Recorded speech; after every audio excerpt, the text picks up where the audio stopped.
Hi, my name is Kevin Snyder of Snyder Law, and I'm an estate and elder law attorney in Irvine, California, and I help families plan to protect what matters most to them, their loved ones, their dignity, and their legacy. Today, I'd like to focus on a topic that is near and dear to my heart because a lot of our clients are facing this right now as they care for their aging parents and relatives. It's avoiding burnout as a caretaker. And so my message today is really focused towards the sandwich generation. Those of us that are raising our own families, but we have older relatives and parents that we also are looking to assist and care for. And a number of us are out there and actually caring for our parents or older relatives. Either they're living with us in our home or we're going over there on a day-to-day basis to make sure that they're all right. And some people have actually retired early or have made it their full-time job now to take care of the parents or relatives because they need help and they need assistance. And so you've become a caretaker for your parent or your relative. And it's a difficult job. And it could, without being checked and managed, it could easily lead to burnout. And so I want to talk about avoiding burnout as a caretaker for your parent or other aging relative. So one thing you can do, of course, is to make sure that you're taking time for yourself. I met with a woman a couple weeks ago, and she ensures that she has an annual vacation that she takes about this time so that she can have that time to herself and take that break. And building in these breaks along the way, whether they're long vacations or short vacations, is really important. But who's going to take care of your parent or relative when you're gone? So making sure that there is enough respite care and the right amount of respite care in order for you to take a break is going to be important. And this can come in a variety of different, from a variety of different sources. You can look towards family and friends, of course, as long as the relationship is there, the quality of care is there, and it's going to make sense. They understand the protocol and they're educated and trained on what mom and dad or your other loved one needs. Then that could be a good option. That's not always an option for everybody because sometimes friends are friends of your parent and they're just not equipped or physically able to assist. Families spread out across the country and the world these days, and so family might not be close by or just might not be a good fit. So you can't simply rely on that. So what are our other options?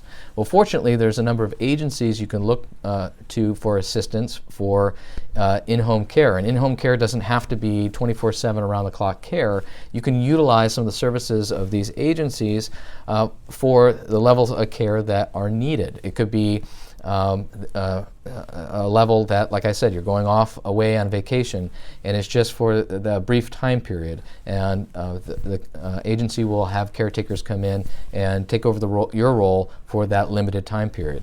Or maybe it could be helpful, instead of being a full-time caregiver, that you step back and go and do it part-time or on a limited basis and allow the caretakers from the agency to do some more of the heavy lifting. Maybe that will relieve some ability for you to work, for example, and then be a caretaker in the times that you're not working. And so there's a number of different in-home care providers. There's also home health, and home health is separate from in-home care because in-home care generally is non-medical care. Home health will provide for some medical care. For example, if your loved one, your parent, your relative needs to have a prescription medicine management, have prescription medicine administered, or some other medical things performed, or they have other medical needs at home health, which is going to make sure that they're dressed, they're bathed, they're taken places where they need to go. They're also available just for emotional support. Those are things that home health, that in-home care are going to provide, because that's non-medical. Home health is a great supplement as well to in-home care, so something else to look at. But it might be that adult daycare could be a good option, because it would be a place for your parent or relative to go to during the day. It's not as isolating as staying at home, and they're able to meet other people of their age and have a good social interaction. And there's also a lot of activities, and it's very uplifting. So And if it's a good fit, that could be a good solution. Now, if there are some advanced physical needs or medical needs of your parent, then this might not be a good fit because there's some limitations of what adult daycare can provide along those lines, but a good potential option. Of course, all these other options have costs associated with them, so you're going to have to look at that and that financial breakdown to see what makes sense. Some of these other options are expensive.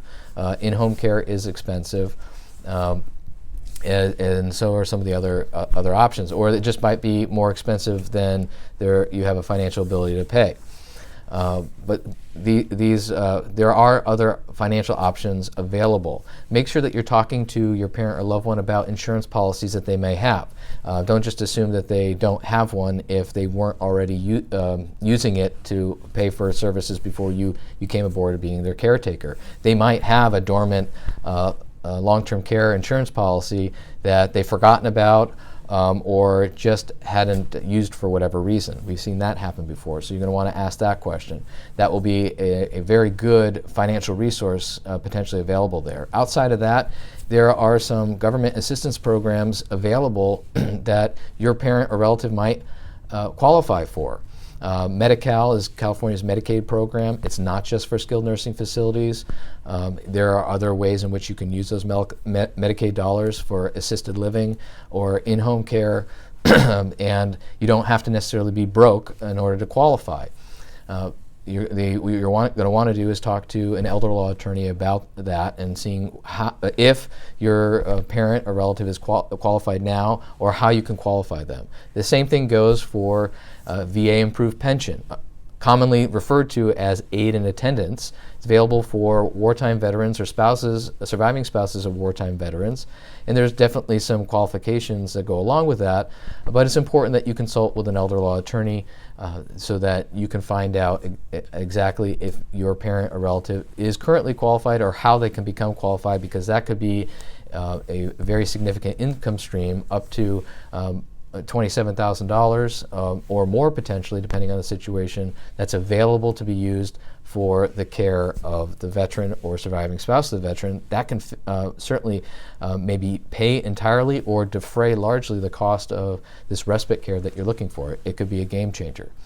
To conclude, first and foremost, take care of yourself. Don't sacrifice yourself and for the benefit of your parent or a relative, and try to take it on all yourself, because at the end of the day you're going to get burnout and you're just not going to be able to provide the care to the level that you want to provide or can provide.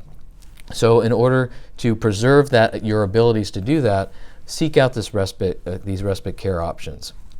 And at the end of the day, there could be a need to segue your loved one to an assisted living community, or if the medical needs are there, for skilled nursing.